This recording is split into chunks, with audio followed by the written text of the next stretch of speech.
انا بحبها. اللي شايف ان انا اروح اقول لها يرفع ايديه. تمام. بس انا مش هقول لها. عارفين ليه؟ عشان بفتكر صاحبي اللي فضل يحب 5 سنين في الكليه وكان فعلا بيحبها وراح يتقدم لها والحمد لله وافقوا واتفقوا على كل حاجه واتخطبوا. وبعد شهرين بيكلمني وهو بيعيط وبيقول لي انا سبتها بس انا لسه بحبها. مش عارف اقول له ايه. قلت له طب في ايه؟ طب اهدى شويه، طب مالك انت اول مره تعيط بالشكل ده؟ فقال لي انا بحبها بس سبتها. فقلت له طب ليه؟ المشكله في ايه؟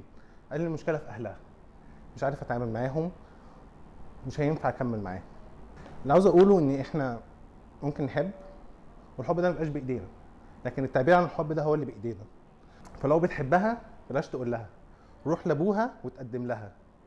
وقتها هيحصل حاجه من الاثنين، يا اما هيرفضها وعلى الاقل تبقى انت حافظت على قلبها، ولو قبلها وخطبتها برضه اوعى تقول لها انك بتحبها. ليه؟ عشان ممكن في الخطوبه تظهر حاجات تخليك برضه تسيبها او هي ممكن تسيبك، فحرام عليك تكسر قلبها وتكسر قلبك. فاللي عاوز اقوله اوعى تقول لها انك بتحبها غير لما تبقى مراتك في بيتها، ساعتها تقول لها انك انت حبيبتي. بس كده.